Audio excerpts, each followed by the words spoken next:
Hello, everyone, and welcome to Firstpost America. We're live in the nation's capital in Washington, D.C. And today, Elon Musk is back on the warpath still, and the U.S. steps up its efforts against North Korea. We've got those and other stories coming up, but first, here's a look at the latest headlines. India's manufacturing activity hit a 14-month high last month, driven by a surge in international sales that boosted output and sparked record hiring.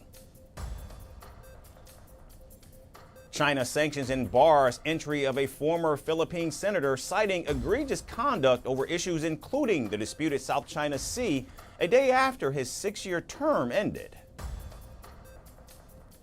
Former South Korean President Yoon Suk-yeol risked a fresh arrest attempt after failing to appear for questioning by the special prosecutor investigating his December martial law declaration. Georgia jails a prominent opposition figure for 8 months, the latest in a wave of arrests targeting politicians, activists, and journalists critical of the country's ruling party. And a key party in South Africa's unity government lays criminal charges of corruption against an education minister in a new escalation of tensions within the country's ruling alliance.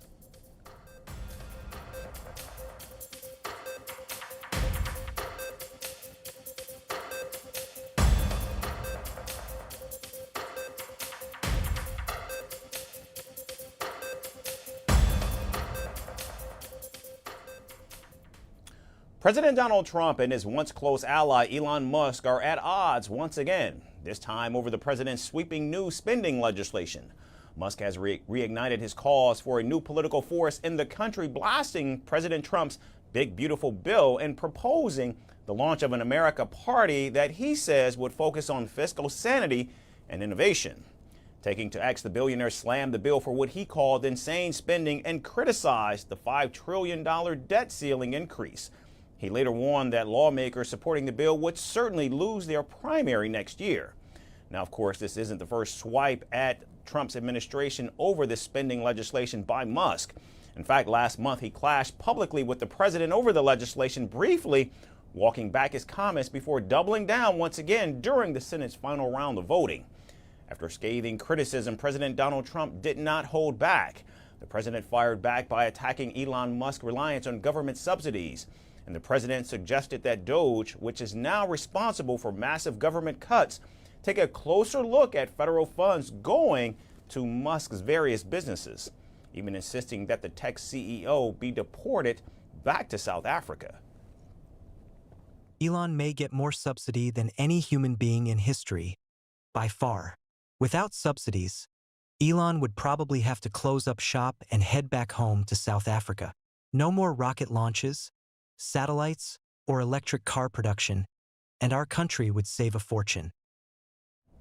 Now, Elon Musk did not hold back, saying, "I am literally saying cut it all now." He posted, positioning himself as a critic not just of President Trump's policies, but of the entire subsidy system, even if it hurts his own ventures. He accused the administration of prioritizing outdated industries over innovation and called the bill utterly insane and destructive. Tensions between President Trump and Elon Musk, who until recently served as an advisor to the administration and led DOGE, have boiled over into full-blown public view. In fact, the fallout has affected investor confidence, with Tesla stock seeing volatile swings with nearly $150 billion in market value wiped out at one point. Meanwhile, the Senate has been locked in a marathon session over President Trump's 940-page bill, which narrowly passed the House and then the Senate in a razor-thin 51-49 vote. He's facing a grueling vote-a-rama where lawmakers rush to finalize the legislation before the president's self-imposed July 4th deadline. President J.D. Vance and Senate Majority Leader John Thune have played key roles in swaying Republican holdouts. But Republicans are united in our commitment to what we're doing in this bill, securing our border, strengthening our national defense, growing our economy, unleashing American energy, cutting waste, fraud, and abuse, and preventing tax hikes on hardworking Americans. Mr. President, it's time to get this legislation across the finish line. The Congressional Budget Office has projected the bill could add $3.3 trillion to the national debt over the next decade, raising alarms among fiscal conservatives. President Trump, however, remains determined, brushing aside procedural objections and urging his party to push forward. Today, Senate Republicans have to decide: choose the American people or bow down to Donald Trump and his coterie of billionaires. Because this bill, as we have said for months, steals people's health care, jacks up their electricity bill, takes away their jobs, all to pay for tax breaks for billionaires. What we are doing here is extending tax relief for the American people, keeping their rates low, making sure they don't have their child tax credit cut in half, their standard deduction cut in half, including new provisions that provide more relief for working Americans, which is what President Trump campaigned on. So as the bill heads back to the House for final approval, the battle lines are clearly drawn, not just between Democrats and Republicans, but between President Donald Trump and the powerful business allies he once counted as friends. And with Elon Musk threatening to enter the political fray himself, a new front in American politics is materializing. Yet it's anyone's guess if Elon Musk himself can actually lead such a movement to success.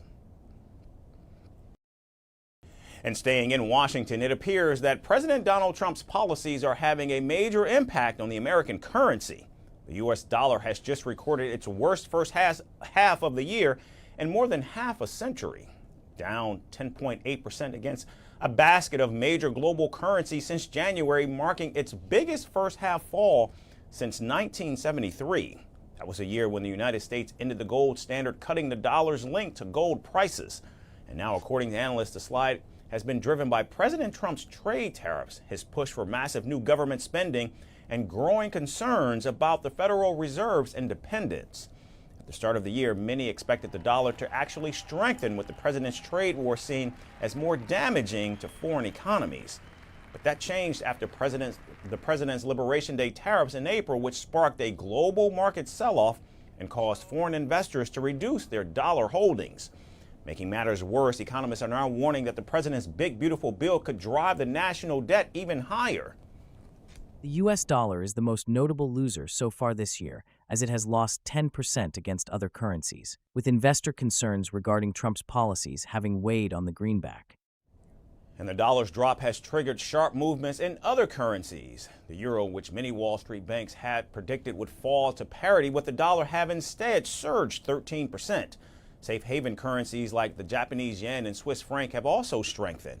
And emergent market currencies like the Ghanaian cedi, the Czech crown, and the Hungarian forint have also gained against the dollar. So what does a weaker dollar mean for the U.S. economy? Well, on the plus side, it makes American exports cheaper and more competitive overseas, potentially boosting sales for U.S. manufacturers. But it also makes imported goods more expensive, which could raise prices for American consumers and lead to inflation. And for travelers, summer vacations abroad may now cost even more. Investors are also worried about the Federal Reserve after months of public pressure from the president to cut interest rates and growing speculation about potential changes in leadership at the central bank. Markets are now expecting up to 5 rate cuts by the end of next year as the Fed tries to balance inflation risk.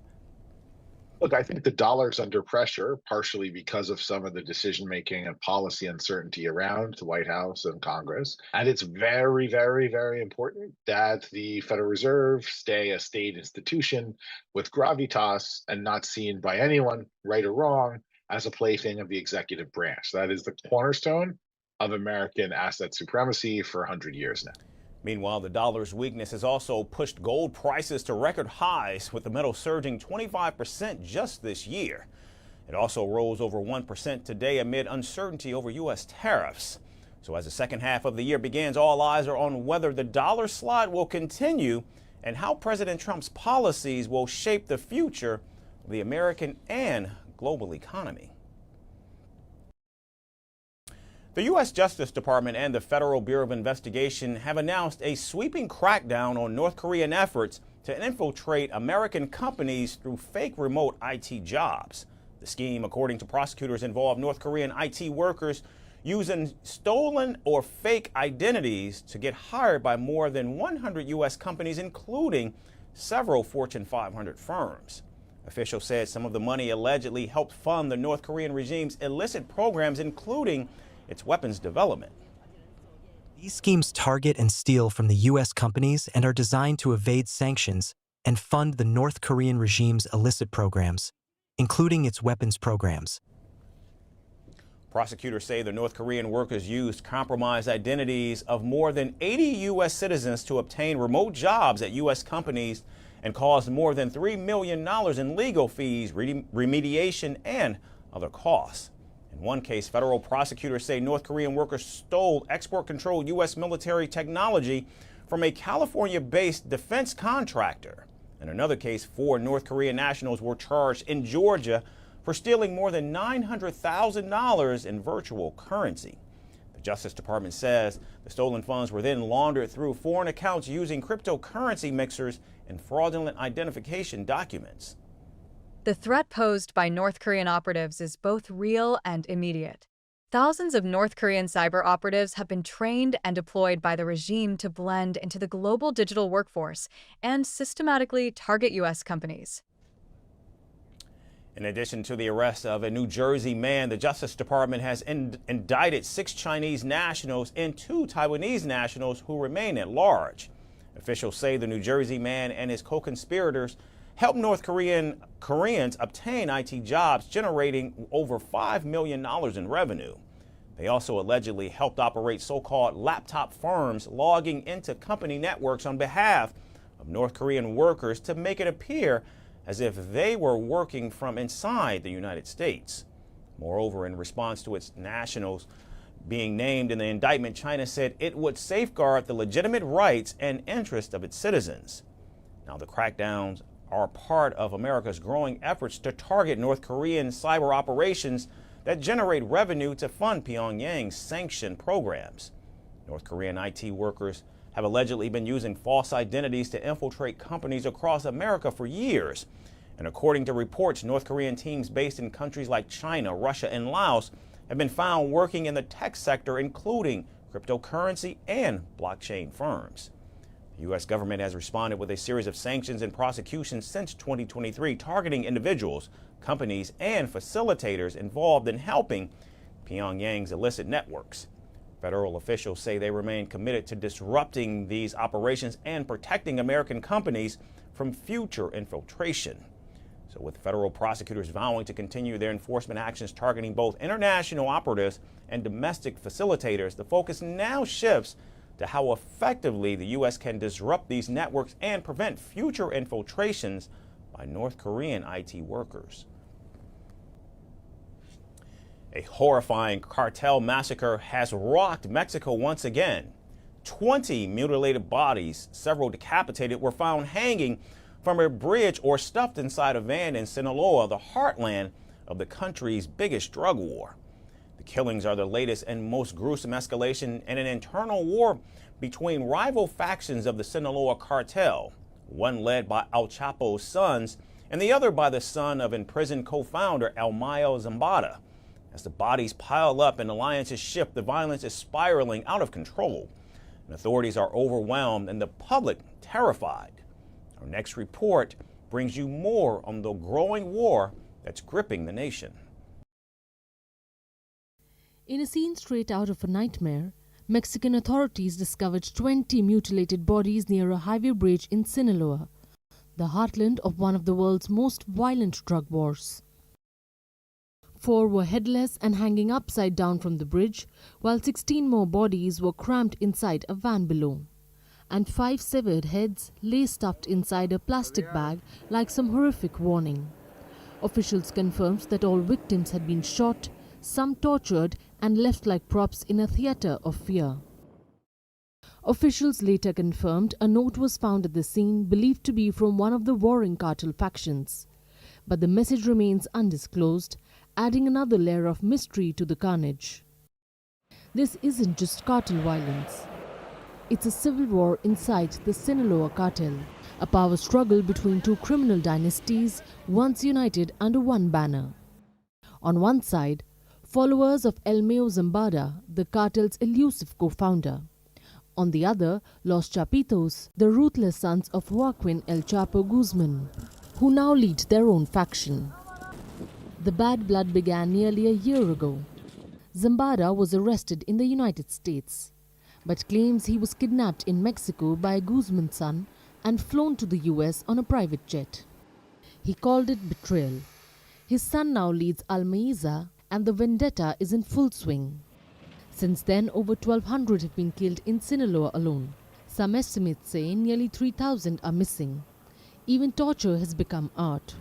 Corkscrews, electric shocks, hot chilies, bodies fed to tigers, all real, all documented.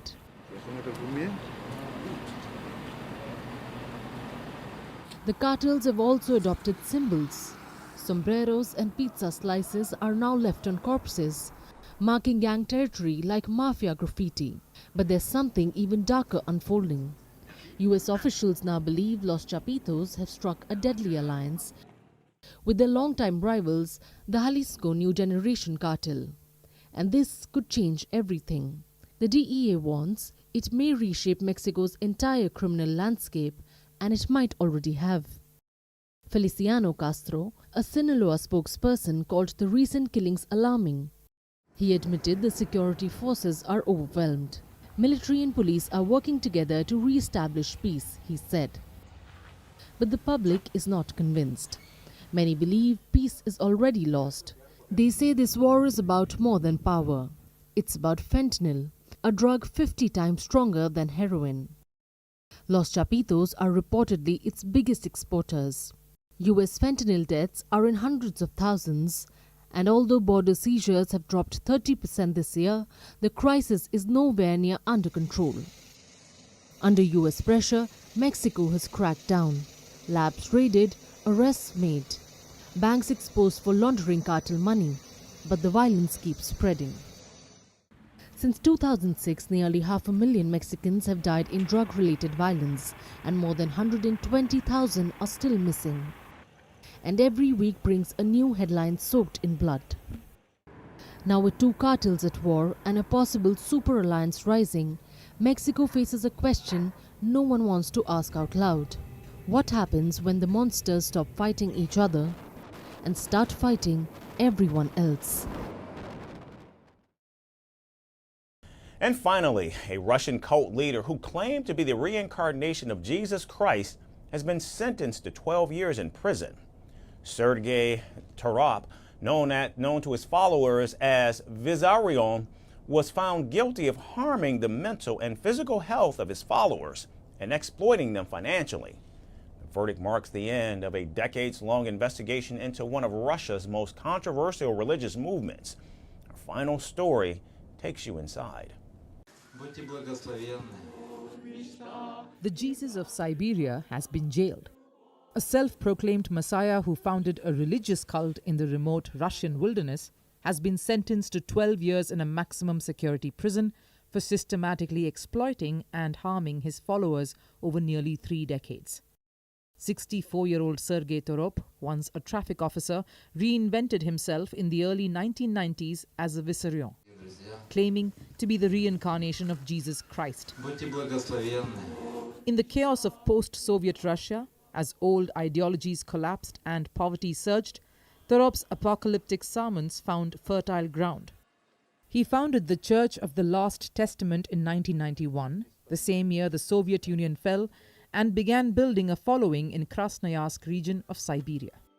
With flowing robes, a long beard, and shoulder-length hair, Vizarion projected the image of a spiritual guide.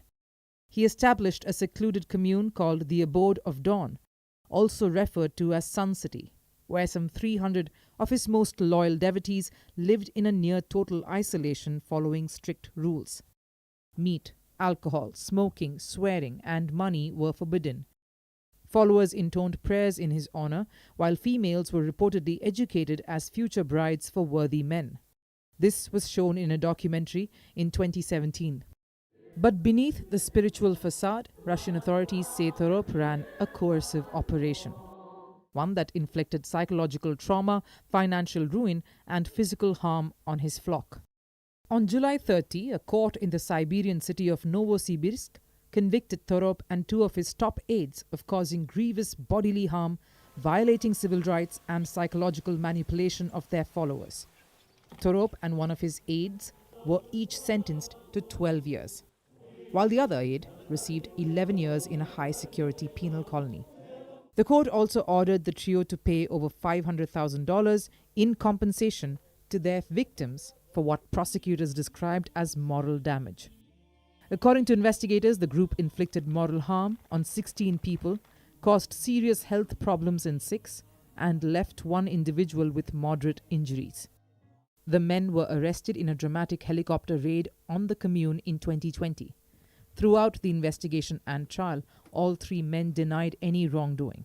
Prosecutors described the sect as a religious organization built on coercion and exploitation, operating under a doctrine that gave Torop unchecked authority. From 1991 to 2020, the cult allegedly extracted money and labor through spiritual manipulation, isolating followers from the outside world and encouraging total devotion to their leader. Despite widespread criticism and increasingly bizarre claims of divinity, Vissarion's followers remained fiercely loyal until the state intervened. As the court handed down its sentence, it marked the end of one of Russia's most infamous modern cults, a messianic movement that began with promises of spiritual salvation and ended with manipulation, fraud, and lasting harm.